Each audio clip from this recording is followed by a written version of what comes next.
Info Media yafetu kusensonga.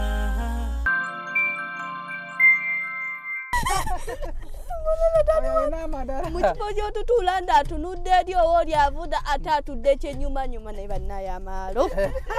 Twefunde to. Edifo. Wali wakija tumutajidde. Nino. Mama ntutidde. Omutaji wafumbadayo omwezi tuddwe. Mutidde. Wafumbadayo omwezi tuddwe. Kulwaki. Tuddwe mba mutidde. Ante kulwaki. Ndo tunuja butambu bwennyini bwe tunyini. Acho ogera kusoma kubera ki? Tinchira tutita mandazi. Kusika mandazi.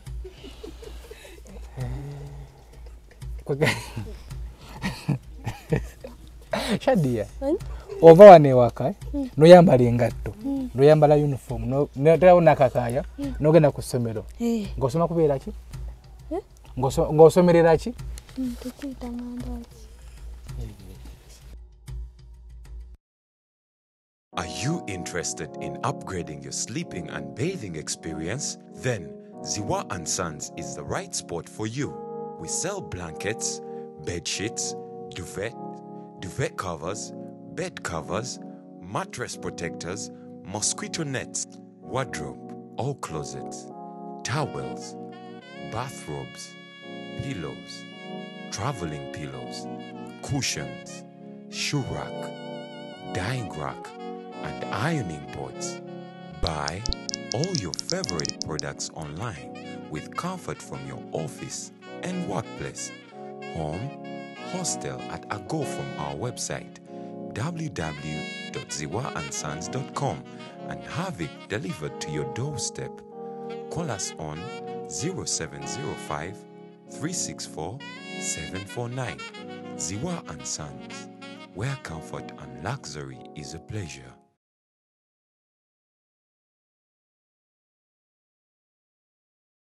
Basebo ne banyabo mbalamusizza amanya mama Fiina akwira abasabo b'ekinansi mu ggwanga. Tuso okulabula abantu mwenna mu Uganda yonna n'ensi yonna okutwaliza wamu nti nina abafera abakozesa erinnya lyange ne babba abantu. Bali ku Facebook, bali ku TikTok, bali ku mikutu gyonna. Nga beefudde mama Fiina. Mama Fiina oba onoonya obujjanjabi bwo bawetaaga bujjanjabi bwo businkana bulenga wokka Mityana Road lunaku luba lwa Sunday. Mama Fiina tajjanjabira ku Facebook, mama Fiina tajjanjabira ku TikTok. Mama Fiina essimu ze zino 0772 45 89 64 ne 0782 95 17 21. Oyo gwodiringa ne ku Facebook oyo mufere si mama Fiina.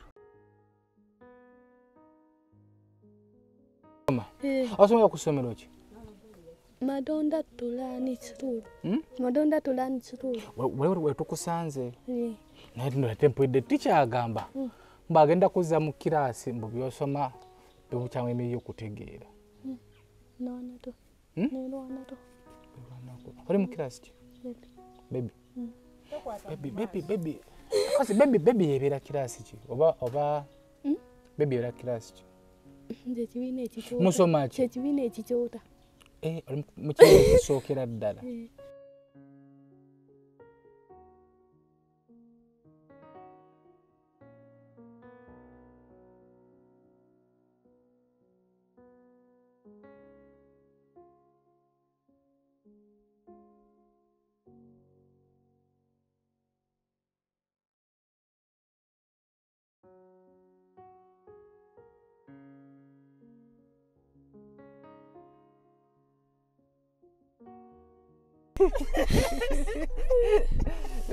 Eti difate taombera. Kabda yaleta wewe. Omoye sibi. Alese mbera. Ate taombera. Azeka wembera msobe. Ageze nateka wembera naga simanyanga ngo. Eti difo. Ngo simanyanga ko somero duseyo. Otoroseyo. Kitole kyeyo. Baje ne bancha babucha bikitu tolotayo. Ni bana ya malala ndadali wano. Ogalaze. Malala ndadali. Muchipojo tutulanda tunudde dio oli avuda atatudde kyenyuma nyuma ne bana ya malo. Twefunde to.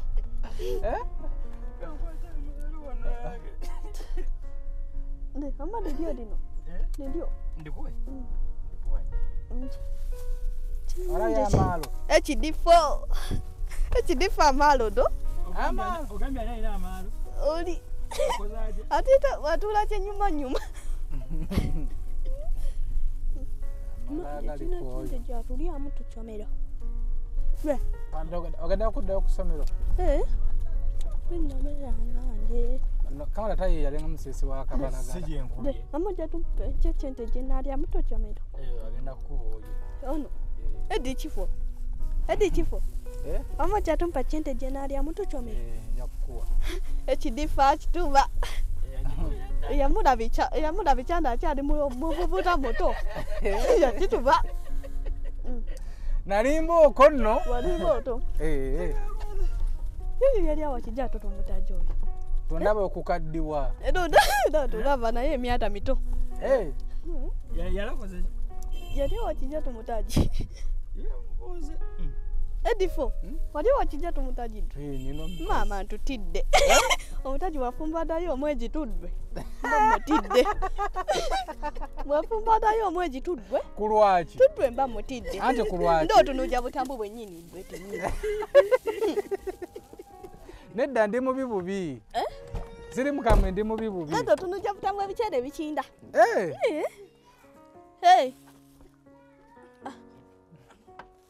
Mwe nabatya nabatondoja. Mufuna abataji naye nje kirinayo mukyajja no. Olimba. Ate waliwo gwe nagamba oli yakugira. Kale mama. Maboli. Oga. Kadi ogambye mbu omukyala namala afumbayo ewiifa mukola ki? Ndichifo lero watukyetera wanatoye buto yona. Tuli kwa SB4 Media tugusa ensonga tuzze okukyalirako ku Shadia. Olwokusaba kw'abangi buli babadagamba nti SB4 genda okyaleko ku Shadia, genda okyaleko ku Shadia. Naye olunaku olwaleero twafunye omukyala nagamba nti SB4 genda mu butongole okyaleko ku Shadia. Munyumyemuko bye bigere bino kwe kubeera nga nzize eno ku kyalo kyabwe okumukyalirako tunyumyemuko naye wandabya ngambye simanya ngambu ndi mukambwe nnyo. Nje bade tukina wamma. Obadde onkina. Naye kati tukoze tute. Ono kataba kalala. Edichifo. Udambo otya. Ndi bulungi. Oli otya? Lota Shadia. Ndi.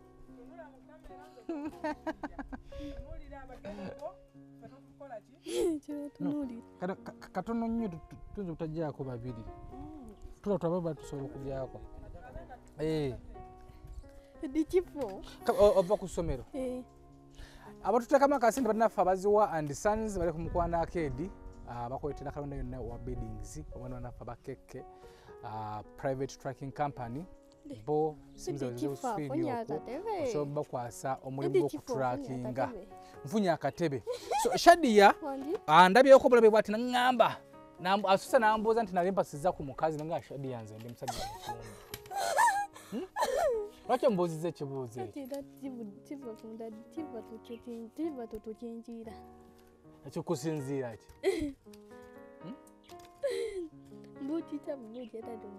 Nti nekugamba ndi mufumbo nongamba omukazi tasobola kufumbayo yadde wiiki nembuuza Shadia. Wafumbayo omwezi ntutya. Ng'omutyako ki? Aba muka? Ku lwaki? Njada tumala tuchoma. Ndola mandaji. Ndamacho tuchoma. Anti kale ogaze nga nti wafumbayo wiiki omutya. Omutya ki? Ndoto chola beda na mutaji omutubirawo. Ndi mukambwe. Ndi mubi bubi naawe. Siri mukambwe jasi ndi mubi. Omanyi abasajja ababi oba otulabanga abakambwe. Nedifo kyoteetawo embeera. Ate embeera kigiitadde. Ova kusoma. Osomera ku ssomero ki? Madonda tulani kitulu. Madonda tulani kitulu. Wewe tukusanze. Naye ndo tempodde tikyagamba. Mbagenda kuzza mu kiraasi mbu byosoma bikukyamu emiriyo okutegeera. Nonato. Nonato. Oli mu kiraasi ki? Baby. Baby. Kasi baby yebera kirasi ki? Oba baby yebera kirasi ki? Nze kibiina ekikyota. Musoma ki? Ekibiina ekikyota. Mu kibiina ekisookera ddala. Musoma ki? Tubasanze musoma ki? Maaza, faaza, kizita.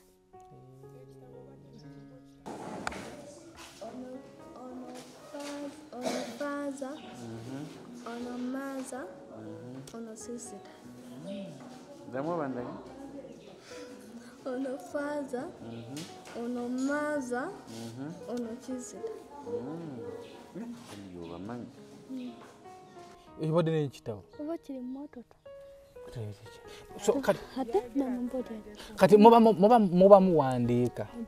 Ntwala emayanda makyoto kyama. Abakutwala yo ngoma z'okusoma emaya. Waliyo ki emaya gy'okuba? Bwonyuma. Emaya? Bwonyuma ki ekiri? Waliyo eri entebe nnene. Emaya? Tulemera nama. Ekitegeeza bagendayokko. My penchage. Mudira. Faza. Yono faza?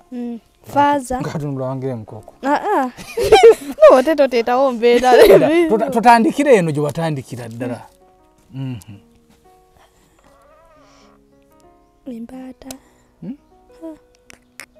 Nkyeta baginamba mu lujundu. Eno. Naye nga yono eba mbaata. Daati. Bagiyita batya? Daaka. Daata embaata. Kino kisoma kiti? Kiryo? Kino. Daata. That is data. Today is Monday. Today is Monday. Ate kino? Today is Monday. So yeno yembaata. Data. Efaananyemu kano akasolo ke batalya. Yo bagirya. Okitegedde? Olaba ne bino. Bino bibisha.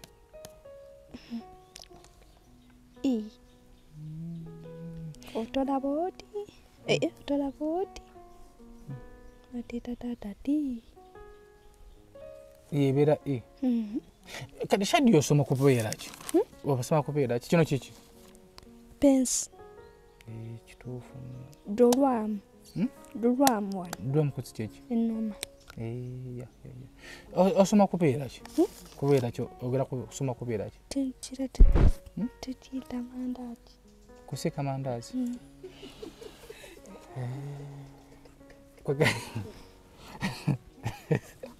Shadia, ova wano ewaka noyambala engatto noyambala uniform noterawo nakakaya nogenda ku ssomero ng'osoma kubeera ki? Ng'osomerera ki? Tekiyita mandazi. Olumala noteeka mandazi nkiyita mandazi mbeere wa mama booli. Kituufu. Ate bino bano baki? Maaza, faaza, sisita. Maaza yaluwa? Beera gyalimu nga yennyamiza.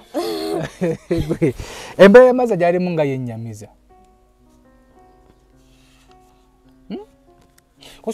Ani kiti kyawamwe? Madam Alaisa. Madam Alaisa. Madam Alaisa yakusomesa. Kati yo wabanga akusomesa. Ye akugamba ogenda kubeera. Kuba oyinza okwagala okusika amandaazi naye nga ye tayagala okusika amandaazi. Naye nado mulimu. Ayadala. Tebali ba madam kibata ayadala. Ye ayagala osika amandaazi. Ogw'enviiri.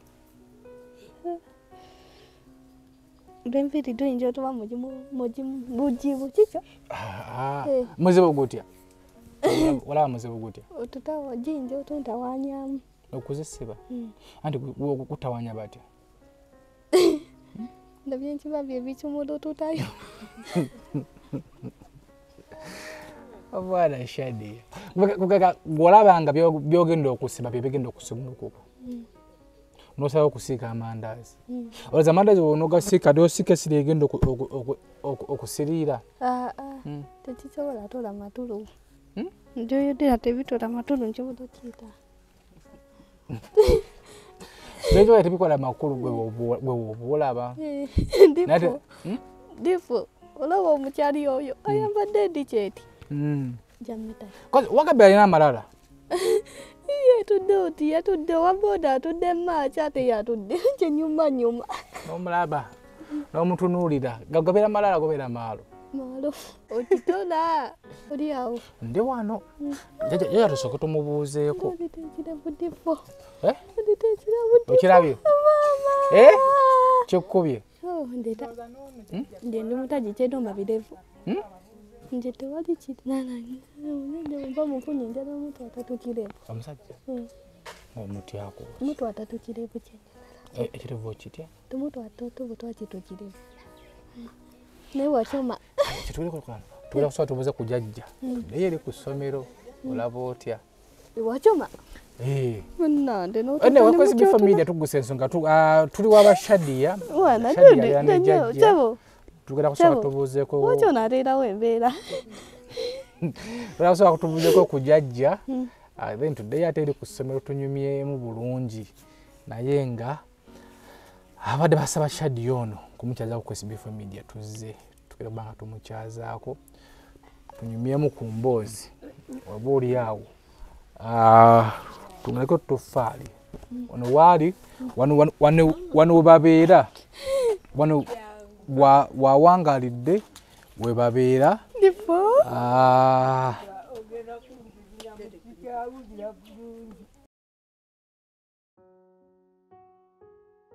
Basebo ne banyabo mbalamusizza amannya Maama Fiina akulira abasawo b'ekinnansi mu ggwanga. Tusobola okulabula abantu mwenna mu Uganda yonna n'ensi yonna okutwaliza awamu nti nina abafere abakozesa erinnya lyange ne babba abantu. Bali ku Facebook, bali ku TikTok, bali ku mikutu gyonna. Nga beefudde Maama Fiina. Maama Fiina oba onoonya obujjanjabi bwo bawetaaga bujjanjabi bw'obusinkana bulenga wokka Mityana Road lunaku luba lwa Sunday. Maama Fiina tajjanjabira ku Facebook, Maama Fiina tajjanjabira ku TikTok. Maama Fiina essimu ze zino 0772 45 89 64 ne 0782 95 17 21. Oyo gwodiringa naye ku Facebook oyo mufere si Maama Fiina. Ene kwa SB Media tuguse ensonga twende jjajja wa Shadia jjajja tusanze okulaba. Kale jjajja obulamu buli butya? Kangateeke wano weekate. Ateeke nakugula. Kantadekaawo nako temwali kantadekaako. Oli mulwaddemu? Ndi mulwadde. Kiki ate? Nze ndi mulwadde wa mugongo ani yannuma sijja gunnuma ndi wano. Kolabye nawo? Kolabye nabwo. Ate amawere si malungi.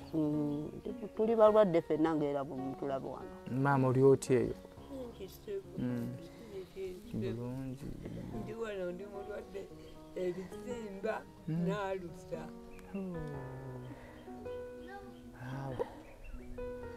Ebisimba bimpisa bubi nnyo n'alusa. Ng'olabye. Era mbadde nsaba okutwalibwa mu malwaliro amanene nzijjanjabibwe kubanga binduddeko ebbanga ddene. Bwe bigira ne bisirikamu bwe bigira ne bisitula. Kati emabega awo alusa zibadde zintwala nga zinzuta. Ne bantwalako mu kiriniki. Kati zaasiriikiriddemu naye era zigera ekiseera ne zituka ne zinnuma ne zimpisa bbi ng'ate nina n'ebisimba ku mumwa gwa Nabaana. N'omugongo ogwo gunnuma nnyo. Emyezi 3 egyayita nabuludingamu emirundi ebiri naye nga nkuuluula bukuuluuzi. Neefuna kamunguluze nga bwe njabula ngweri ebiggo kubanga nali nkuuluula nnyo. Kaakati guno omwenda ogugenda okugwako gwo nagubonesa saakuuluula nnyo.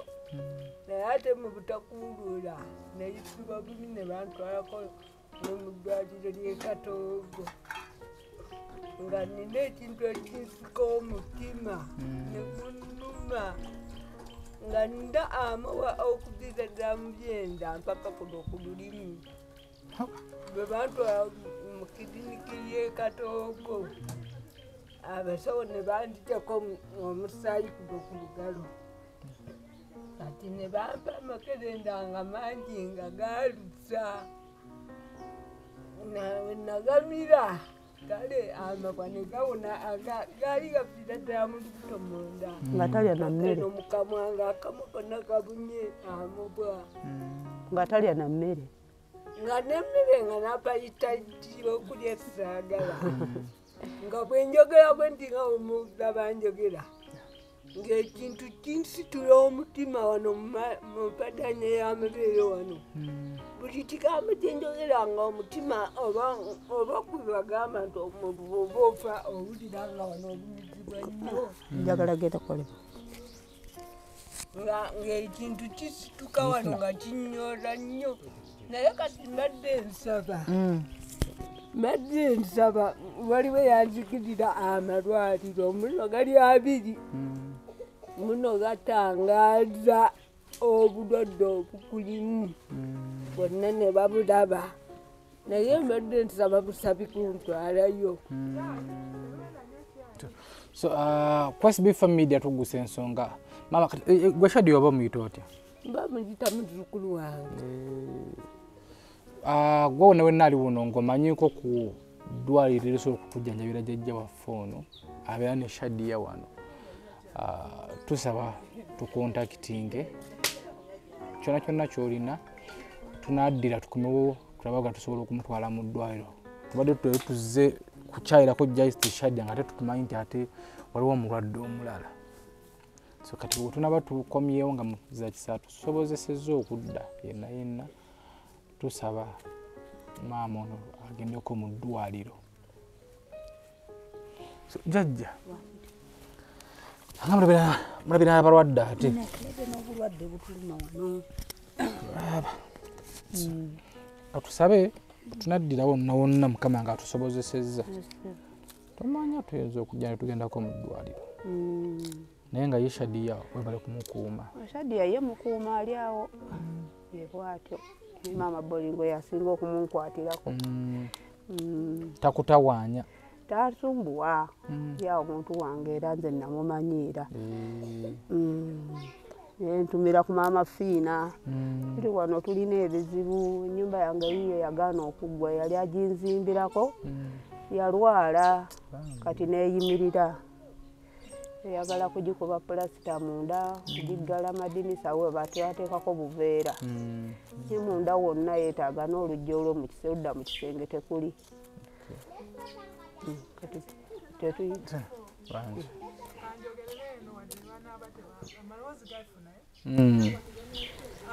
mukadde ono nga bw'omulaba embeeraze wanagana amakaka nga ndeke gaalina ttooyi nenjija nengezaako bateekamu vidiyo nenfuna muzira kise yajja nanziruukirira ne babasimira ttooyi eri awo ne babayiira omusenyu ne bbulooka n'amayinja kati ndowooza naye yafunamuko ebyamukwata naye ajja kugimaliriza ambi katusabe tetumuwuliza ye yajja okusinziira ku ono omukadde ttooyi kuba yagwako wene mu ttooyi babugira ttooyi yankoma wansi tulajana nnyo abasinga munanga ab'ettima ne live yange bagibulooki nga bikiri otulaga nga era bw'obimanyi ya midiya nesigala ku Shadiya ennyumba eno yali luumu emu era aba omukyala eyakubidde yali azeeko eno okulaba ku bakadde be nalaba Shadiya nagamba mbadde nsaba kujjako eyo nabe Shadiya gyabeera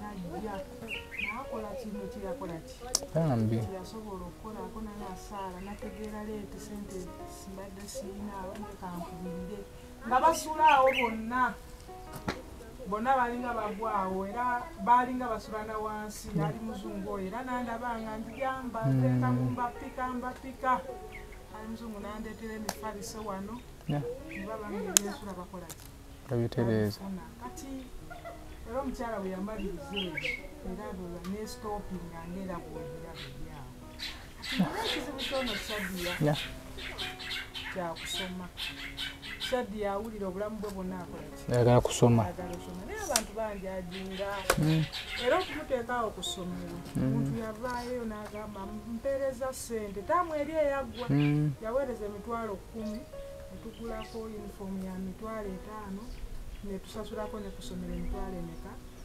5 eyo taamu baasigala batubanja kati neeno alaga akola ki bamugoba buli lunaku naye kati oli yayogera tosobola omuntu ng'akuwata omukaka okitegeera nembeera awo naye ng'omwana era bwe bamugoba addukira waka wa maama oba ennyumba mugirabye nnenyawo ewaffe ewakaawo kati waddukira oba oli amaama n'agamba Shadi ali wano oba oliwa uno wano bamugobye kati ninamu ekizibu ate tosobola mugamba togenda ku ssomero naye yawulira oba oli ano nti agenze ku ssomero jjajja era jjo nabadde wano nga sinabadde waggulo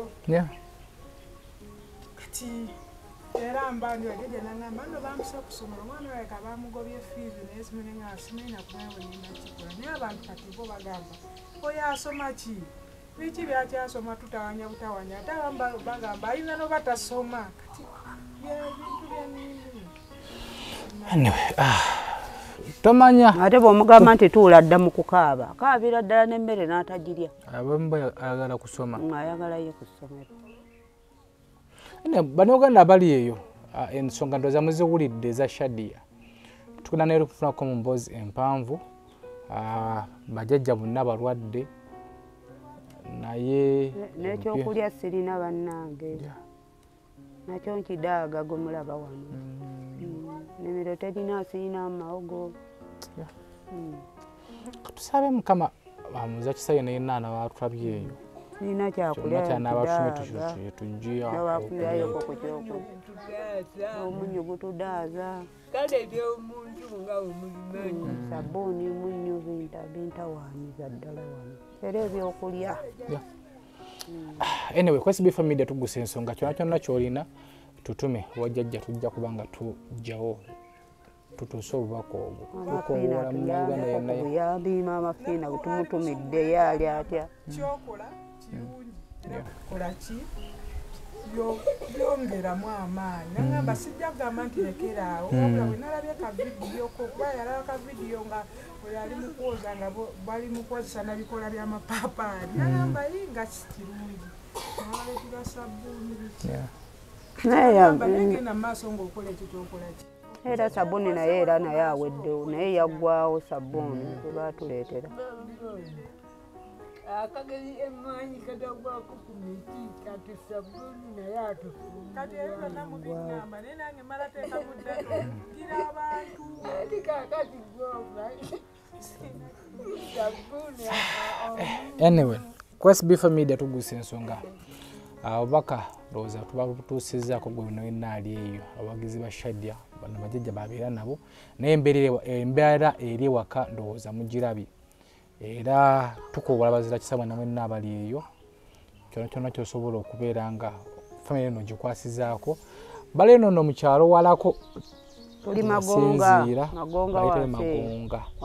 basinziira era Shadia naye gyabeera so tulabanga tudda ekitundu kyaffe ekyokubiri Shadia tumufunemu ku mboozi tunyumyemuko naye atubuulire okusoma akwagala okusoma ye ayagala twali tumubuuzizaamuko n'agamba nti ayagala kusoma nnyo abeere omusisi w'ebindaazi era tutuukirize ekirooto kye tumuwe chance eyo abamujajinga nti atasoma biki tomanya kuba naye obulamu bw'okusoma bwagala tuleme okujajinga ng'obujajinzi naye tuvemu okujajinga okwo so jjajja n'abaana baabano bantuulako wano sente zambuleze bakyasoma sente zambuleze bateeka mu ssomero bazzukulu bange ekinnuma ndi wano siwoomerwa na mmere olw'abaana batudde bano amanya obaka tubutuuseeyo tomanya njagala abantu bano batandike okusoma nakyo kinnuma badde njagala basome sabe mukama kyona kyona kitwala tufunye tujja kubanga tujja maama naye kwesibifa media tugusa ensonga tukomere ekitundu kyaffe ekyokola nga tulina Shadia atunyumizeemuko bulijjo mumulaba naye nga temumanya ati bajjajja bo embeera gye balimu omuntu gwabeera naye embeera ki gy'alimu ennyumba eno yali mbu single room tulambule wano ennyumba eno yali single room wabula muzira kisa eyalaba nga obutambi omukyala ono bwatera okukwata n'abayambako n'ayongerako ko wano. Kati obuzibu buliwo wano tewali dinisa, bateekawo kagundi kadeeya wali mbu tewali na luggi ne saidi zeeno emmanju batugambye nti etoyi yasimibwa naye awe yakoma bwe yakoma, wabula ndowooza omuntu yali akutte ku projekiti eyo yafunamu obuzibu era teyasobola kuzimbibwa ttooyi eyo bambi. So kaseera kano wetaavu obusinga kuzimba ttooyi n'okubeera nga kumaliriza nnyumba ya maama ono. Kumaliriza nnyumba ya maama ono jjajja wa Shadia.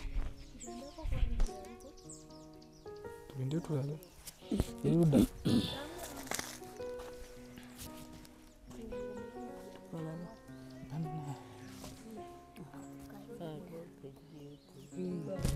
naye nga tebateekako bigundi mutasobola kugwamu.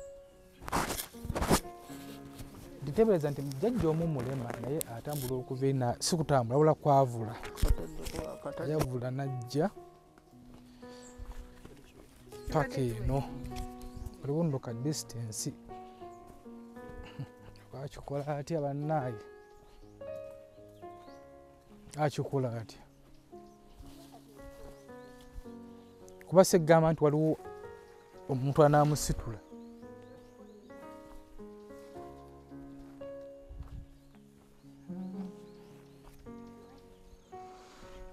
Oli ayavula omulema ayavula okuva eri paka eno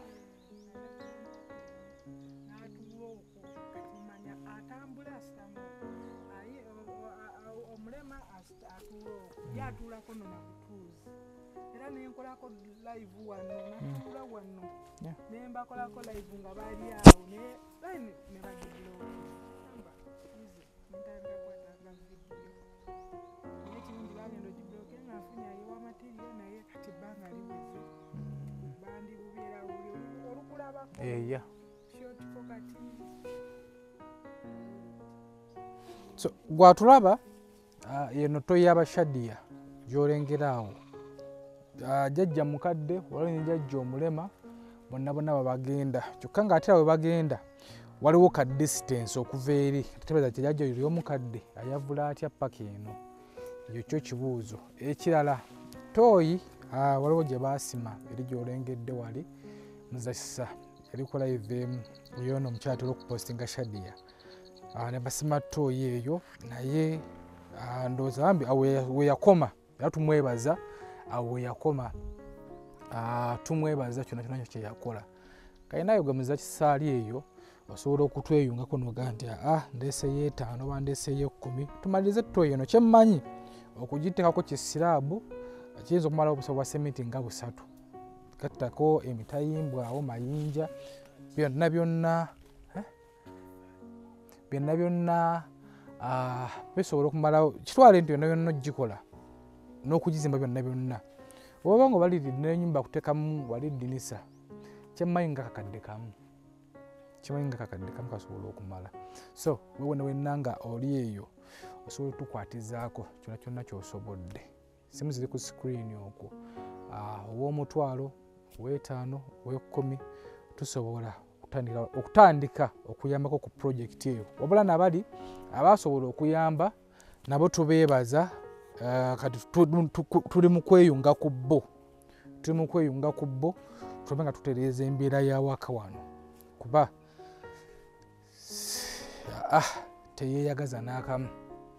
Toyi gye baasima yiino wano naye tebagiteekako bikoma bayita batya omuntu ayagizibwa nasobola okugwamu toyi yiyo gye baasima. So ekiminzi nti oli omuzimbi aba amanyi nti ate ne bakumpi n'ennyumba kuba ennyumba yiino toyi yiino waliyo ne jjajja omulema kiba kimwanguyira okuva buvi wali ate najja wano. So tusaba muzakisa yenna ali eyo tweyungeko kati tumenyese kinnoomu tetumenye ono oba ono otweyungako ko tubeere nga tuzimba ettooyi eno tugimaliriza tooba oli awo n'ebirala binajjira naye ku SB4 Media tugusa ensonga tusinzidde mu bashadiya gyetusinzidde ebirabika by'omugirabye kakati tugenda kubeera nga tuwintabyamu ku shadiya tunyumirwemu tufunamu n'ekyokuyiga ayagala nnyo okusoma shadiya ono era ndowooza omulaba ajati abadde ku ssomero so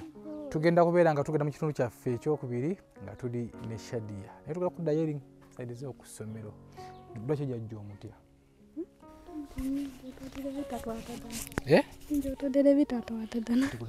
ebitakwataka omutya akubamu ku kibooko aiza tuve wano ewaka kale tugende SB4 Media tugesa ensonga Ziwa and Sons nabanaffe abakeke tracking private track company batuteekamu akasente tuzisingiramu mu kitundu kyaffe ekyokubiri. Bassebo ne banyabo mbalamusizza amannya Maama Fiina akulira abasawo b'ekinnansi mu ggwanga. Tusobola okulabula abantu mwenna mu Uganda yonna n'ensi yonna okutwaliza awamu nti nina abafere abakozesa erinnya lyange ne babba abantu. Bali ku Facebook, bali ku TikTok, bali ku mikutu gyonna. Nga beefudde Maama Fiina. Maama Fiina oba onoonya obujjanjabi bwo bawetaaga bujjanjabi bwo businkana bulenga wokka Mityana Road lunaku luba lwa Sunday. Maama Fiina tajjanjabira ku Facebook, Maama Fiina tajjanjabira ku TikTok. Maama Fiina essimu ze zino 0772 45 89 64 ne 0782 95 17 21. Oyo gw'odiringa naye ku Facebook oyo mufere si Maama Fiina. Are you interested in upgrading your sleeping and bathing experience? Then Ziwa and Sons is the right spot for you. We sell blankets, bed sheets, duvet covers, bed covers, mattress protectors, mosquito nets, wardrobe, all closets, towels, bathrobes, pillows, traveling pillows, cushions, shoe rack, dyeing rack, and ironing boards. Buy all your favorite products online with comfort from your office and workplace, home, hostel at a go from our website www.ziwaansons.com and have it delivered to your doorstep. Call us on 0705 364 749. Ziwa and Sons, where comfort and luxury is a pleasure.